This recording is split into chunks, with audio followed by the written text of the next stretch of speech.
Practice Speaking Test 4. Good afternoon. My name is Deborah.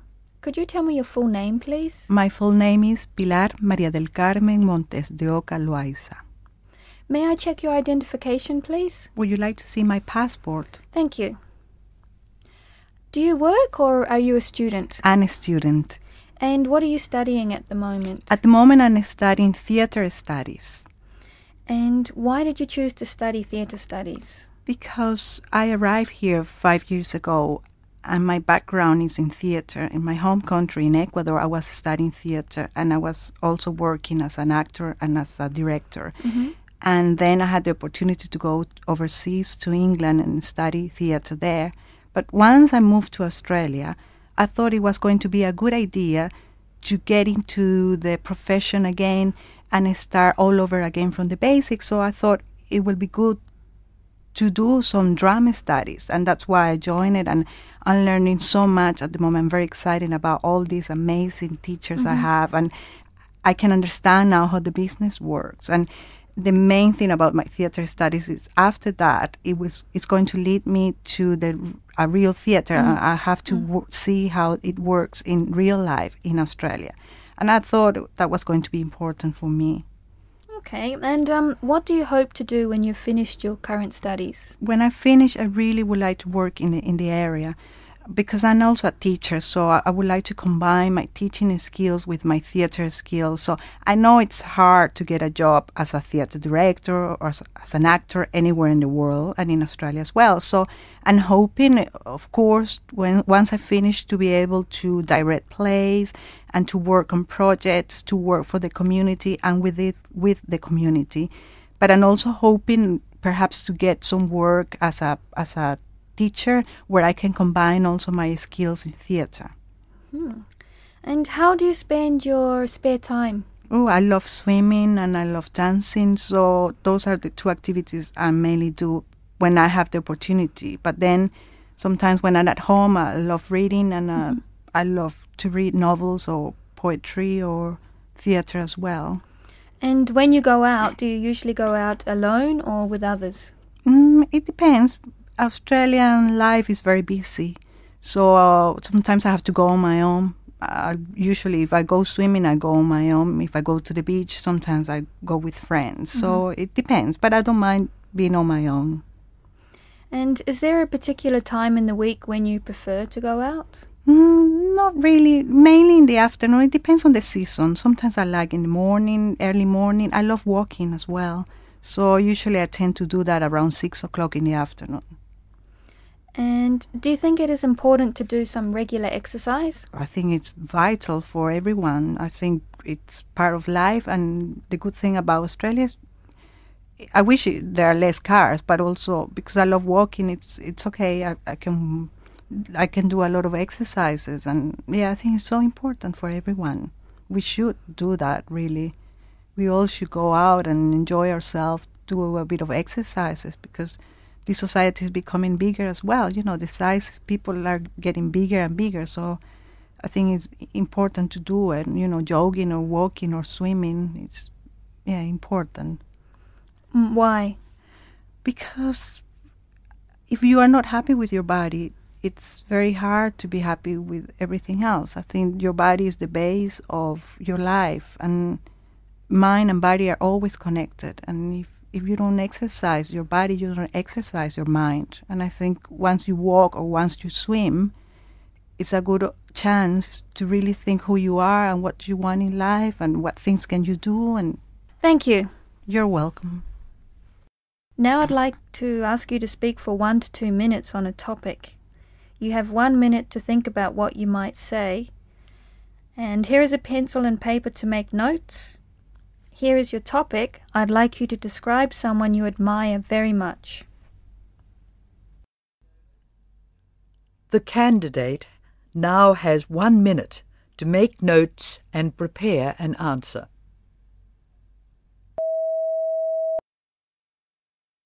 Thank you.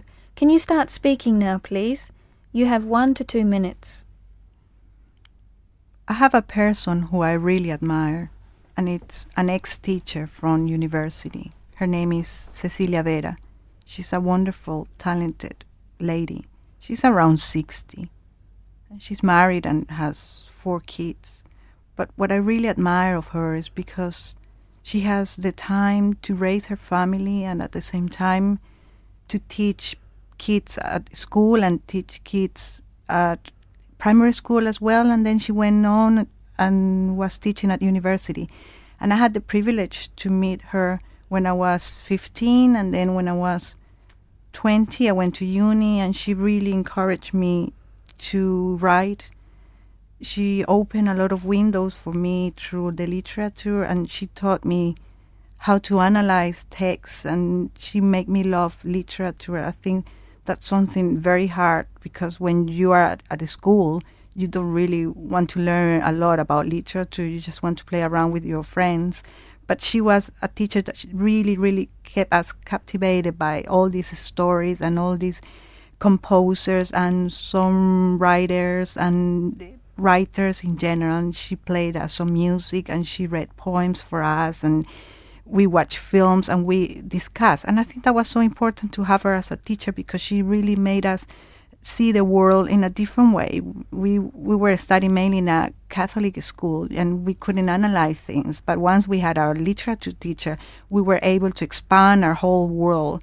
And I think what she really brought us is these differences in life, that literature and life, in a way, they are very similar, but in a way are very different. So we interpreted life in a different way from that point. Thank you. Is this person admired by others, do you think? Yes, definitely. I think she made a huge mark in this group that had the opportunity to have her as a teacher. We were like 50 of us, and she did it for many, many years. What makes a person famous? I think there are different ways to see what makes a person famous.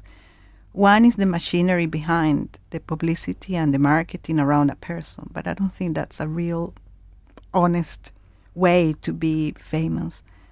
I think if I have to choose, I'd rather be famous for being honest, for being kind, and for trying to help and solve conflicts or problems in the world, instead of being in a magazine, in a cover of a magazine. So by characteristics for a famous person, I will go for honesty and kindness. Mm-hmm. What kinds of people were famous in your grandparents' time? Mm-hmm. In my home country, we had mainly 2 political parties, and the heads of those political parties were very famous, especially one guy called Eloy Alfaro, and he made a lot of changes in Ecuador during my grandparents' time, because he gave the vote to women, and he also made it compulsory, the vote for all the citizens in my home country, and he worked for the liberal education, not ties with the religious or anything like that, but very open to everyone. In your opinion, is being well known easy to live with? No, I don't think so. I think well known, it can be hard. I think to be famous, sometimes you pay a price for it. So I'd rather be anonymous, I think. What kinds of people will be famous in the future? It's sad to say, but I guess the famous people are the ones that people create. And, the media has so much impact on that, and how much it has so much influence on who is famous or who's not famous, who is good or who is bad. The media make us see the world and the people in different ways. So I guess, if you have a machinery behind, you will be famous. What responsibilities to society do famous people have? I think they have a huge responsibility, because people really look up on them. They look upon and they want to copy models. I think we are a very sensitive society. They would like just to copy. And if someone is famous, they should use this power to give things back to the community. like for example, the tsunami disaster or things like that, to use this power to call for people to stop children detention, things like that, they should use that in order to make people aware what's going on, not just to be a part of an entertainment, but I think they should have a political voice in the community. Do you think the children of famous people have an easy time? No, I don't think so. It must be very, very hard. To live in my home country. I know a lot of famous people, and they always have to have bodyguards, or they have to live behind bars, behind big walls, and children are always protected, and they don't have the freedom. So it's a big price you pay. I don't know why.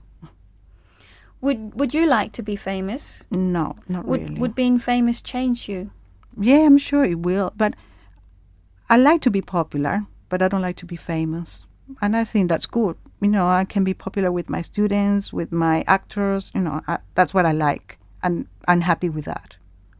And should the media be able to invade the privacy of famous people? No, I think it should be a very strong and tough code that they shouldn't allow to interfere in people's life, even if they're famous. Thank you. That is the end of the speaking test. You're welcome.